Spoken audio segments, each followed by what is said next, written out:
Capricorn, this is for you. Ngayon ay December 8, 2024. Okay, sa mga Capricorn, message sa mga Capricorn. Titingnan natin ang inyong message. Mga gustong ipadala sa inyong message today. December 8, 2024. Capricorn, I need message for Capricorn, please. Okay, guys.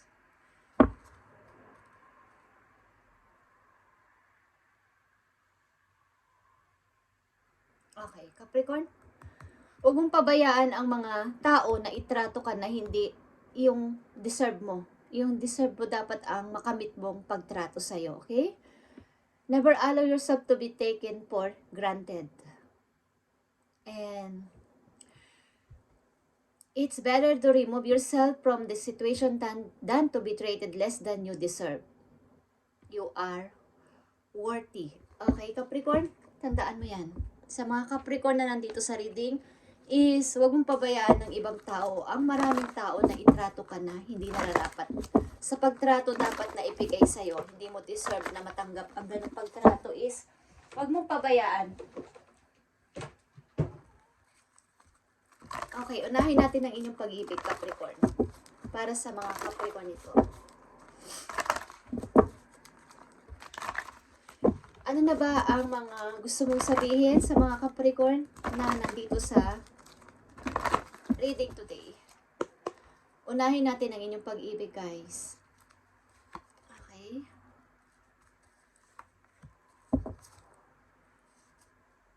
Nandito ang retreat, guys. It's time to disconnect from the world. Kung may minamahal kayo na against ang mga tao, against ang lahat, kunwari mga anak ninyo, sa mahabang panahon na is nagtagpo ulit kayo ng person na to is, why not na hindi nyo ulit start ang pag-ibig na to na naudlot? Capricorn, okay, first message about sa inyong pag-ibig. Finances and career. Financial issues are a factor in your love life right now. Maaring sa kasalukuyan, ilan sa inyo is hindi mo na binibigyan ng maraming porsyento ang pag-ibig dahil sa financial problem at career. Okay. At attraction is here. You attract romantic love by enjoying this moment fully. Okay, kayo ay nag-i-enjoy muna sa pagkabinata, pagkadalaga, sa kasalukuyan sapagkat maaaring mas binibigyan nyo muna ng prioridad ngayon ang inyong money at ang inyong trabaho. Ilan sa Capricorn na nandito sa reading. Okay, Capricorn.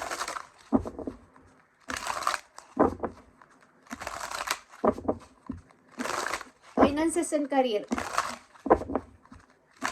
is here. Maaring nakakapagbigay ng problema ito sa inyo. Ang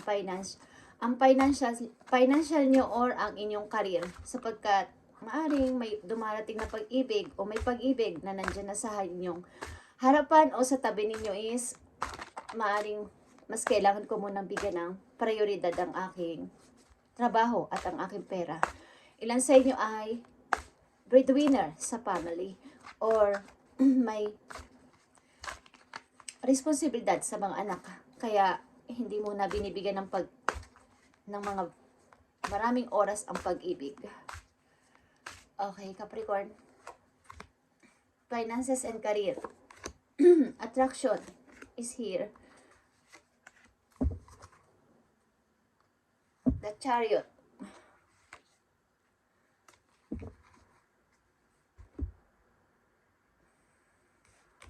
Finances and career. Queen of Pentacles is here. And the Devil. Okay. Mukhang nakatutok talaga kayo sa money at pagpapaunlad sa sarili. At doon na lang kayo kumbaga, isa itong confidence or temptation para sa inyo.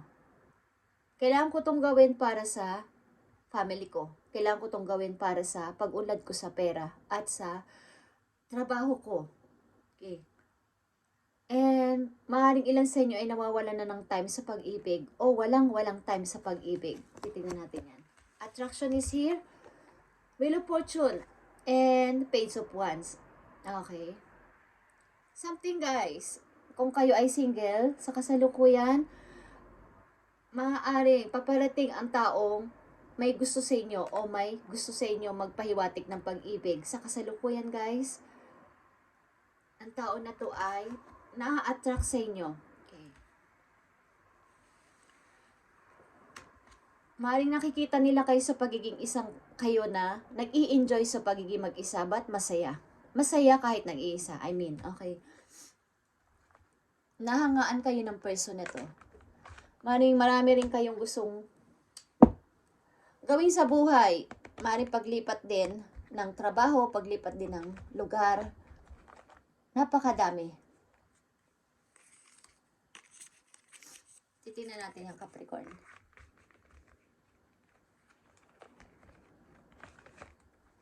Ang mga message sa inyo today, December 8. Finances and career sa mga Capricorn.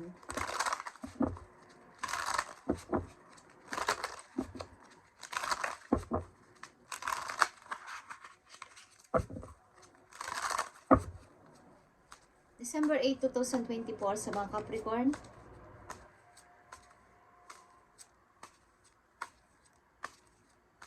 December 8, 2024. Finances and career. Attraction.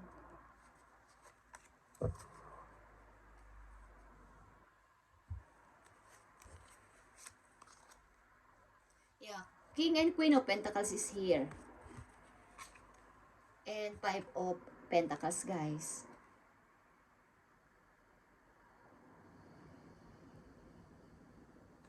Sobra dito yung adhikain nyo na umangat sa money. Maybe, marami kayong pinagtitiisan o pinagtiisan na kawalan. Kawalan sa kwarta.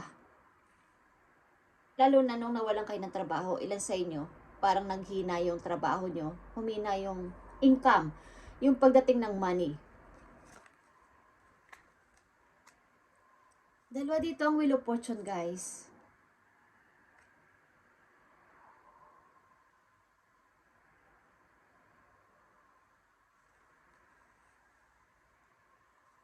Ang ilan sa inyo ay maraming kaibigan. Something na may circle of friends kayo na pinagkakatiwalaan. Guys, at maaaring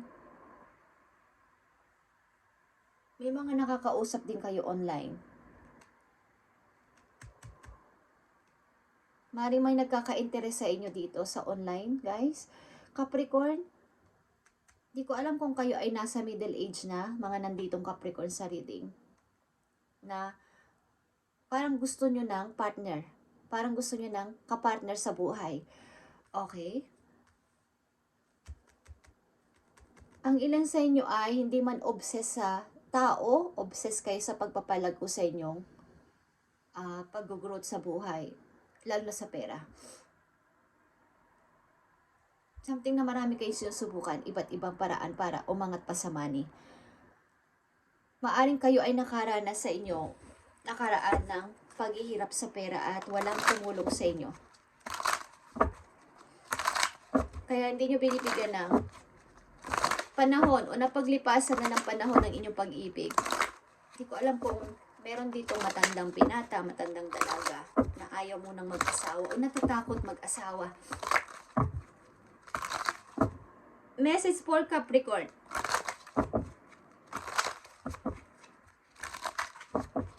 December 8, 2024. Gratitude list. Counting your blessings and feeling gratitude for what you already have helps you to be centered in your heart instead of fixated on worries in your mind. What and who you grateful for right now? Keep focusing upon gratitude and you'll be discover the amazing generosity of this universe. Okay, like I said, kayo ay pinagpala sa money, sa kasalukuyan. At kung di pa ito nangyayari, is mangyayari ito sa inyo. Na maaaring inihikayat kayo dito ng inyong mga guides na kumbaga, ano yung nagpapasaya sa'yo sa pagkakaroon ngayon ng pera, Capricorn? Yung mga blessing. Yung mga dumarating na unexpected blessing, gift. Ano ba ang nagpapasaya sa akin? Yun ang tanong nyo sa inyong puso. Yung pagtulong sa kapwa, yung pagbibigay din ng kagandahang loob sa iba, nakakatulong ba o nakakaganda ba ng pakiramdam ko yun? Okay. So kung ito yung nakakapagpagaan sa inyong kalooban is keep focusing upon gratitude, Capricorn, and you'll be discovered the amazing generosity of this universe. Okay, mas lalo ka pang pagpapalain ni God, ni universe sa inyong gagawing kabutihan sa kapwa, sa ganito ninyong pananaw. Okay? Something na kayo ay nagdadalawang isip ding tumulong pag minsan sa mga taong something na kayo ay nagdo-donate o gusto mag-donate sa mga charitable work. Kung ito yung ikinagaganda ng inyong o kinakaayos ng inyong kalooban o kinakasaya ng inyong puso, why not na hindi nyo gawin, Capricorn? Okay? Wow.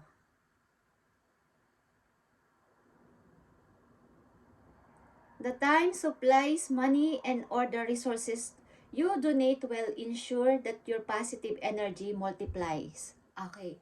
Guys, kayo ay pinagpala o pagpapalain ni Lord. Sapagkat sa dinami-dami ng mga taong nanloko sa inyo, maybe sa inyong mga nakaraang taon, is kayo ay patuloy na ito yung inyong dinidesire ng puso, ang pagdodonate, pagtulong sa mga organization, charitable work, is multiple pa ang matatanggap ninyong reward galing sa langit. Okay, dire-diretso ang message na to sa inyo, guys. Dreams of abundance din is here. And maaaring may nagkasala sa inyong friend, guys. Just saying. May nagkamali sa inyong friend o may nagkasala sa inyong friend. Like I said, circle of friends. Yeah. Circle of friends. I feel na kailangan ninyong linisin o maglinis kayo ng inyong mga kaibigan. Okay. Kung may mga kaibigan nagkasala sa inyo, guys, is alisin nyo na sila sa inyong listahan, guys. Okay? Ito yung tamang type na malaman mo yung kung sino at ano ang loyal sa'yo. Okay, Capricorn. Mukhang ilan sa inyo mga nandito sa reading ay matagal ng single. Or something hiwalay na kayo. Ang ilan sa inyo dito ay hinihikayat na kayo ay mas tumulong pa sa mga taong nangangailangan. Kung ano ang dinidesire ng inyong puso, guys, is kung ano pa ba ang nagpapagrateful sa inyo. Something. Is mas bibigyan pa kayo ng reward, multiples, ng heaven, ni universe sa inyong ginagawa o ginagawa pa. O gagawin pa lang. Okay? Oh. Ito ay miraculous. Tingnan natin ang message sa inyo, guys.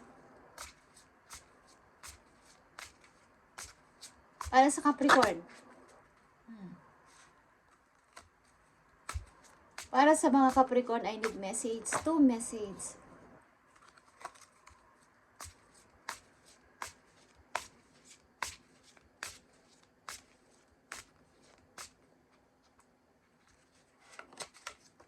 Next month looks promising, Capricorn. Next month, January. Something na may mga mangyayaring parang wow, ito na pala yun. Nangyari na yung dinidream ko next month. Okay? Yung promise ng isang tao. Yung mga promises is something na matutupad next month. Okay? Yan sa inyo, 35 years old, guys. Tingnan pa natin ang message for you, Capricorn.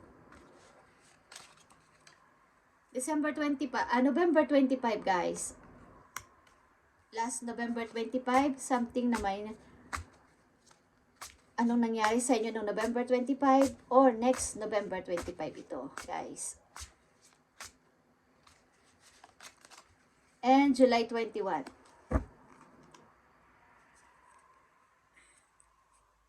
Tignan natin to guys. Message for Capricorn. Next month looks promising. May magbibigay ba sa inyo ng flower next month? Capricorn.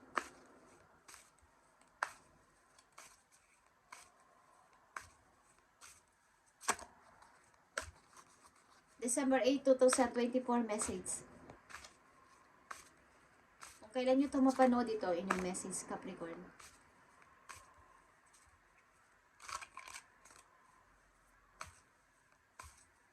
Mukhang lumalago kayo sa pera, guys. But, ang ilan sa inyo ay walang time sa pag-ibig. Maybe, sapagkat dito kayo nakatutok. Something na kayo ay successful sa money. At, maaaring gusto nyo mag-donate, gusto nyo gumawa ng isang sumali sa isang organization para dito sa inyong money is nagdadalang isip kayo. But, ano ba talaga ang nagpapasaya sa iyong puso kung di mo to gagawin? The world. Okay, next month, ilan sa inyo maybe ay may pagbabagong mangyayari. Okay, o ang ilan sa inyo next month ay magta-travel. Capricorn, may pupuntahan. Sasakay man kayo ng barko, eroplano, or anong sasakyan ito is, kayo ay something na magta-travel next month, o may plano kayo mag-travel at mag-i-restart sa inyong sarili. Okay.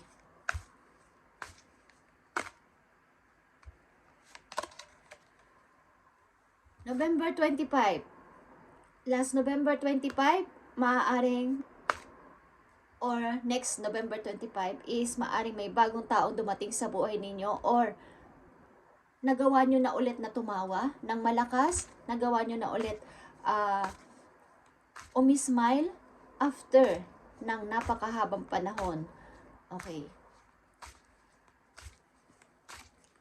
July 21 sa mga Capricorn. Okay, July 21 guys, maaring may nangyaring reunion, something na may dalawang tao dito nagtagpo o meron dito nagkitang dalawang tao. Tingnan natin yan guys.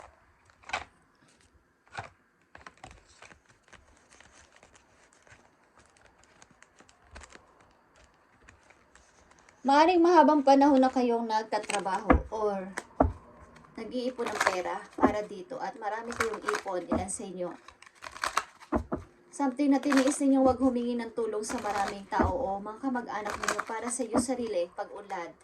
At maaaring nag-iisip kayo na tumulong or mag-donate something. But ano ba talaga ang gusto ninyong mangyari?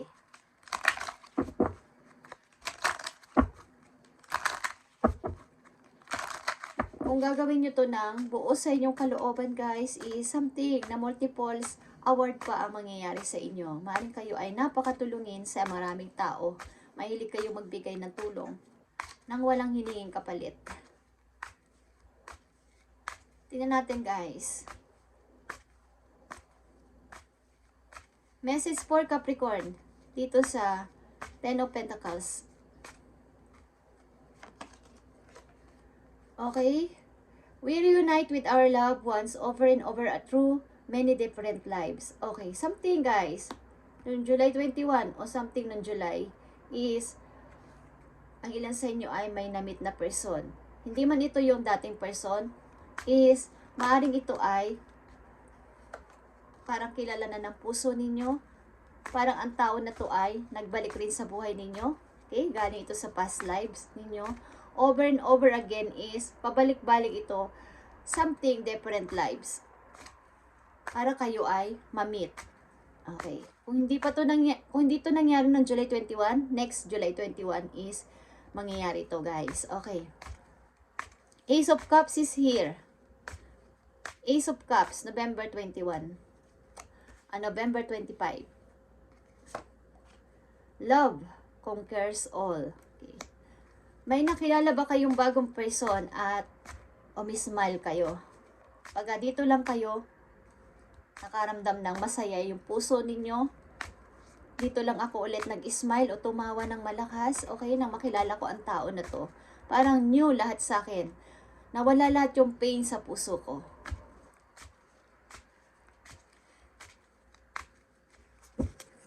Okay, Capricorn.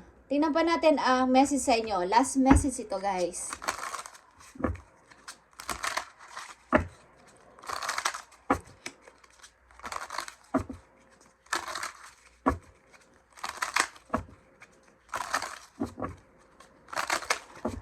December 8, 2024 sa mga Capricorn.